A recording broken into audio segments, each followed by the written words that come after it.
Hello, myself Gajara Pankaj. Welcome to all in Dr. Subhash Technical Campus. Today I am going to start a mechanical engineering subject that is internal combustion engine. तो इस subject में हम नीचे दिए गए हुए topic को आज कवर करेंगे.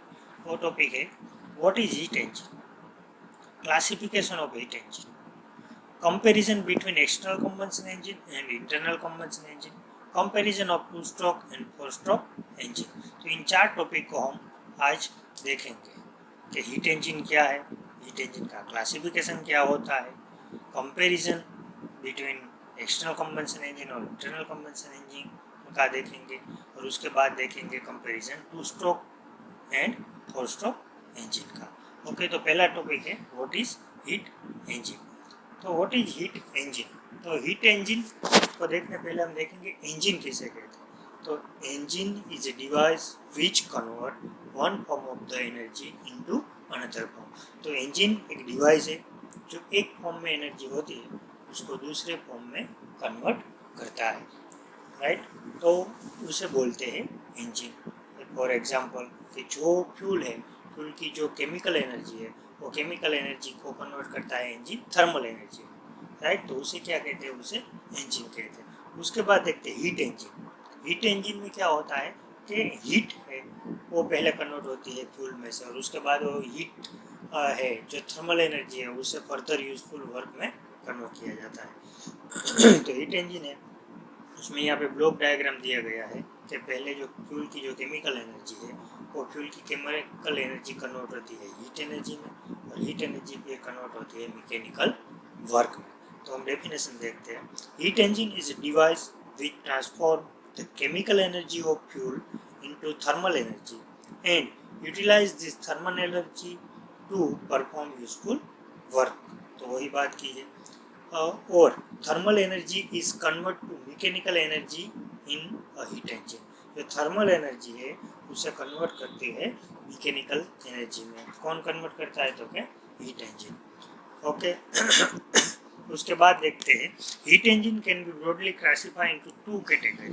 तो हीट इंजन है वो दो कैटेगरी में क्लासिफाई होता है. First one is internal combustion engine and second one is external combustion engine.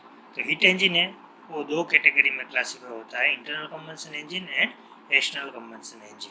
Internal combustion engine है उसे शॉर्ट फॉर्म में आईसी इंजन बोलते हैं और एक्सटर्नल कंबशन इंजन है उसे शॉर्ट फॉर्म में ईसी इंजन बोलते हैं. और ये दोनों जो है इंटरनल और external combustion engine further classify होते हैं rotary engine and reciprocating engine. Suppose internal combustion engine है तो उसका रोटरी इंजन है, वेंकन इंजन है वो उसका रोटरी इंजन का एग्जाम्पल है. और रेसिप्रोकेटिंग इंजन है तो गैसोलीन इंजन है, टू स्ट्रोक इंजन है, फोर स्ट्रोक इंजन है वो इंटरनल कंबशन इंजन का रेसिप्रोकेटिंग इंजन का एग्जाम्पल है. उसके बाद देखते हैं एक्सटर्नल कंबशन इंजन भी क्लासिफाई होता है रोटरी और रेसिप्रोकेटिंग. रोटरी में क्लोज साइकिल गैस टरबाइन है और रोटरी का एग्जाम्पल है और रेसिप्रोकेटिंग का एग्जाम्पल है स्टीम टरबाइन इंजन. उसके बाद देखते हैं दोनों का डिफरेंस इंटरनल कंबशन इंजन और एक्सटर्नल कंबशन इंजन का. तो पहले एक्सटर्नल कंबशन इंजन है उसमें कंबशन जो फ्यूल का होता है वो आउटसाइड द इंजन सिलेंडर होता है. उसका मीन्स के इंजन का जो सिलेंडर है उसके बाहर जो फ्यूल है उसका कंबशन होता है एक्सटर्नल कंबशन इंजन में. और इंटरनल कंबशन इंजन है उसमें फ्यूल का जो कंबशन है वो इनसाइड द सिलेंडर होता है. तो यहाँ पे पहला टॉपिक यही दिया गया है कि combustion of air fuel is outside the engine cylinder. और कंबशन के लिए बॉयलर या कंबशन चैम्बर दी गई होती है. और इंटरनल कंबशन इंजन है उसमें combustion of air fuel is inside the engine cylinder. दूसरा पॉइंट एक्सटर्नल कंबशन इंजन में the engine are running smoothly and silently due to outside combustion. Combustion है वो आउटसाइड होता है जिसके कारण जो इंजन है वो स्मूथली और साइलेंटली रन करता है. और इंटरनल कंबशन इंजन है उसमें कंबशन है वो इनसाइड द सिलेंडर होता है उसलिए वेरी नॉइसी ऑपरेटेड इंजन है. उसके बाद थर्ड देखते हैं एक्सटर्नल कंबशन इंजन है हाई रेशियो ऑफ वेट होता है और इंटरनल कंबंशन इंजन है, it is light and compact due to lower ratio of weight. तो वो क्या है कि कॉम्पैक्ट है और लाइट भी है, क्योंकि इंटरनल कंबंशन इंजन है उसमें कंबंशन चैम्बर एक्स्ट्रा नहीं होती है, राइट। इनसाइड सिलेंडर ही कंबंशन होता है, इसलिए वो क्या रहता है, लाइट रहता है एक्सटर्नल कंबंशन इंजन के कंपेयर में। उसके बाद फोर्थ टॉपिक देखते हैं, working pressure and temperature inside the engine cylinder is low. External combustion engine में कंबंशन आउटसाइड द सिलेंडर होता है, इसलिए उसका प्रेशर और टेम्परेचर है वो लो रहता है, और इंटरनल कंबंशन इंजन का प्रेशर और टेम्परेचर हाई रहता है। तो उसका फोर्थ पॉइंट देखते हैं, working pressure and temperature inside the engine cylinder is very much high. Ready, तो उसका क्या रहता है, हाई रहता है। उसके बाद फिफ्थ पॉइंट देखते हैं, लोअर एफिशिएंसी अबाउट 15% टू 20%। तो एक्सटर्नल कंबंशन इंजन की एफिशिएंसी भी कम होती है, इंटरनल कंबंशन एफिशिएंसी ज़्यादा होती है, हायर एफिशिएंसी अबाउट 35 टू 40%, क्योंकि ये कंबंशन है वो आउटसाइड सिलेंडर होगा और उसके बाद है वो कंबंशिबल गैस है उसे इंजन सिलेंडर तक लाए ज़्यादा होगा, उसके कारण एक्सटर्नल कंबंशन इंजन है उसकी एफिशिएंसी कम रहती है। Last point, high starting torque. External combustion engine को स्टार्ट करने में टॉर्क ज़्यादा देना पड़ता है, और इंटरनल कंबंशन इंजन है उसमें स्टार्ट करने में टॉर्क कम देना पड़ता है। तो IC engine are low starting torque. Then after अब हम टू स्ट्रोक और फोर स्ट्रोक दोनों का डिफरेंस देखने से पहले उसका बेसिक वर्किंग प्रिंसिपल है वो थोड़ा सा हम समझ लेते हैं कि जो फोर स्ट्रोक, यहाँ पे आपको four stroke cycle CI engine दिया गया है। CI means compression ignition engine दिया गया है, राइट। और डीजल इंजन है उसका एनिमेशन एक दिया गया है कि वो कैसे वर्क करता है, राइट। तो पहला यहाँ पे सक्शन स्ट्रोक। तो सक्शन स्ट्रोक में क्या होगा कि इनलेट वाल ओपन होगा, एयर फ्यूल का मिक्सचर है वो सिलेंडर के अंदर एंटर होगा, और उसके बाद क्या होगा, सक्शन स्ट्रोक के बाद कंप्रेशन स्ट्रोक होगा। तो कंप्रेशन स्ट्रोक में जो फ्रेश चार्ज है, राइट, एयर का जो मिक्सचर है, तो एयर का मिक्सचर को क्या करेंगे, कंप्रेस करेंगे, राइट। और कंप्रेस करेंगे तो उसका टेम्परेचर और प्रेशर बढ़ेगा, टेम्परेचर और प्रेशर बढ़ेगा तो आफ्टर एंड ऑफ कंप्रेशन, जो कंप्रेशन स्ट्रोक खत्म होने जाएगा तो डीजल है, फ्यूल है, उसका स्प्रे होगा, और फ्यूल का स्प्रे और जो हाई प्रेशराइज और हाई टेम्परेचर जो एयर है उसके कारण उसका क्या होगा, इग्निशन होगा, उसलिए उसे कंप्रेशन इग्निशन इंजन कहते हैं। तो वहाँ पे क्या होगा, तो कंप्रेशन स्ट्रोक कंप्लीट हो जाएगा, और उसके बाद फ्यूल है वो फ्यूल इग्नाइट होगा, और जो पिस्टन है उसको कम्बस्टिबल गैस है हाई प्रेशर और हाई टेम्परेचर वो क्या करेंगे, फोर से डाउनवर्ड में एक्सटेंड करेंगे, तो उसको क्या कहते हैं, पावर स्ट्रोक। और उसके बाद लास्ट में जो एग्जॉस्ट गैस है उसे एग्जॉस्ट करेंगे एग्जॉस्ट वाल्व के द्वारा, तो उसे क्या कहते हैं, तो एग्जॉस्ट स्ट्रोक। तो यहाँ पे फोर स्ट्रोक दिया गया है, और ये चारों स्ट्रोक है और यहाँ पे नीचे क्रैंकशाफ्ट जो है उनके 2 रिवॉल्यूशन के बाद ये चारों स्ट्रोक है वो खत्म होते हैं, तो उसे four stroke cycle CI engine कहते हैं, राइट। और 2 स्ट्रोक साइकिल इंजन है तो उसमें क्या होता है कि जो नीचे क्रैंकशाफ्ट दी गई है वो क्रैंकशाफ्ट के एक रिवॉल्यूशन में चारों प्रोसेस 2 स्ट्रोक के दरमियान खत्म हो जाती है। तो यहाँ पे पहले दिया है, पहला स्ट्रोक दिया है कि जो बॉटम से टॉप डेड सेंटर तक पिस्टन मूव है, लेकिन अप डायरेक्शन में पिस्टन मूव हो रहा है, राइट। और दूसरा जो है उसमें टॉप से बॉटम, तो और टॉप पोजीशन से बॉटम की डायरेक्शन में पिस्टन है वो मूव दिया गया है। तो यहाँ पे ये सिर्फ 2 ही स्ट्रोक होते हैं, down up, up and down, right. और क्रैंकशाफ्ट को एक ही रिवॉल्यूशन में 4 प्रोसेस कंप्लीट करके 2 स्ट्रोक हो जाते हैं, और उसके बाद एक पावर साइकिल जनरेट करता है और पावर है वो देता है। तो यहाँ पे दिया गया है 2 स्ट्रोक साइकिल इंजन जिसमें इनटेक पोर्ट है।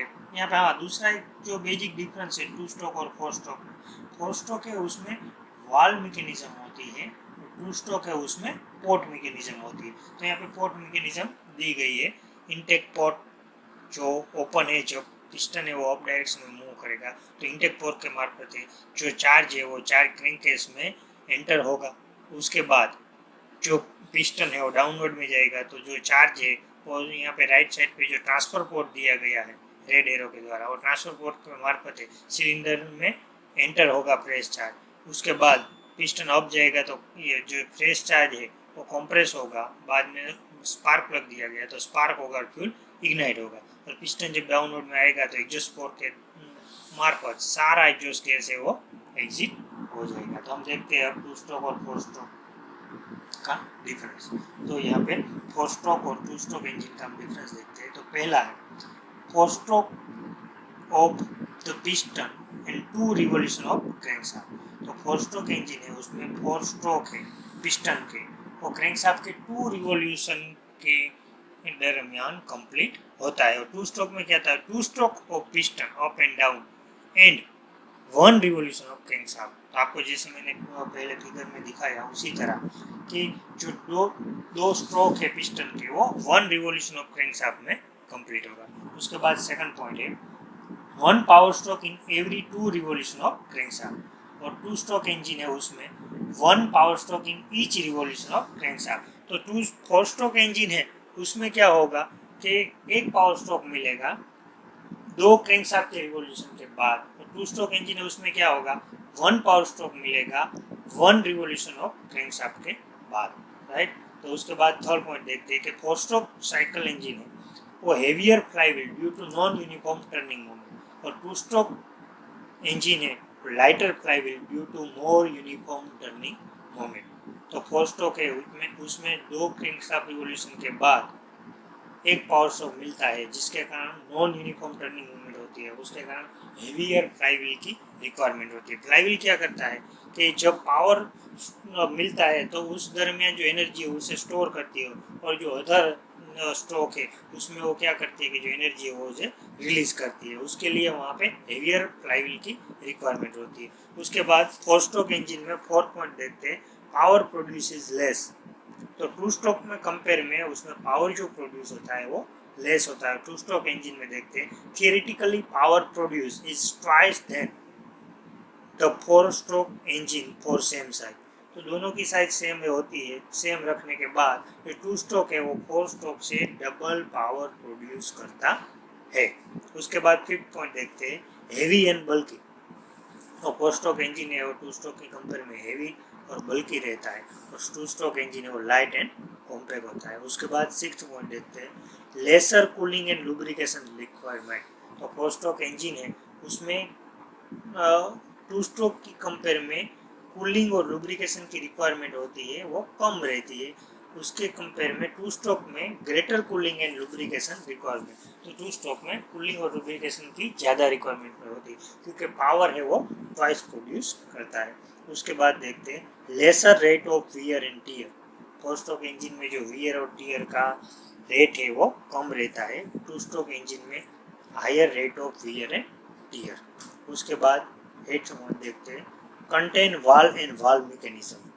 तो आपको मालूम है 4 स्ट्रोक इंजन में वाल्व और वाल्व की mechanism valve rod push rod सब रहता है और 2 स्ट्रोक में कंटेन ऑफ पोर्ट अरेंजमेंट। और 2 स्ट्रोक में पोर्ट अरेंजमेंट है वो पोर्ट अरेंजमेंट होती है वाल्व मैकेनिज्म की जगह पे। 9th है हायर इनिशियल कॉस्ट।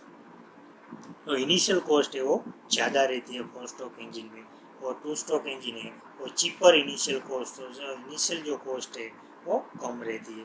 और 10th देखते हैं volumetric efficiency is more due to greater time of induction. तो वॉल्यूमेट्रिक एफिशिएंसी ऑफ 4 स्ट्रोक की ज़्यादा रहती है क्योंकि फ्यूल है उसे एंटर होने का ज़्यादा टाइम मिलता है और उसकी कंपेयर में 2 स्ट्रोक है उसमें टाइम कम रहता है, उसलिए volumetric efficiency less due to lesser time induction, right. तो उसमें एयर फ्यूल चार्ज होने का टाइम कम होता है उसलिए उसकी एफिशिएंसी है वो कम रहती है।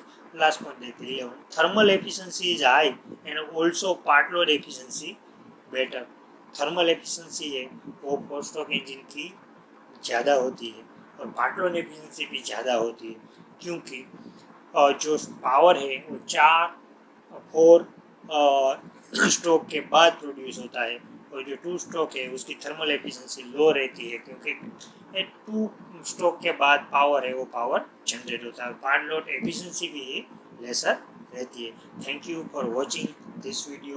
तो इस वीडियो में हमने देखा कि हीट इंजन क्या है उसकी डेफिनेशन देखी, उसके बाद देखा क्लासिफिकेशन के इंटरनल कंबशन इंजन और एक्सटर्नल कंबशन इंजन है वो दो में हीट इंजन है वो क्लासीफाई होते हैं और वो दोनों भी फर्दर क्लासीफाई होते हैं रोटरी और रेसिप्रोकेटिंग इंजन। उसके बाद हमने दोनों का कंपैरिजन देखा इंटरनल कंबशन इंजन और एक्सटर्नल कंपैरिजन इंजन में क्या क्या कंपैरिजन है। उसके बाद हमने देखा कि 2 स्ट्रोक इंजन और 4 स्ट्रोक इंजन में क्या कंपैरिजन है, राइट। तो आज के इस लेक्चर में हमने ये देखा। तो thank you for your attention and watching my this video. Thank you.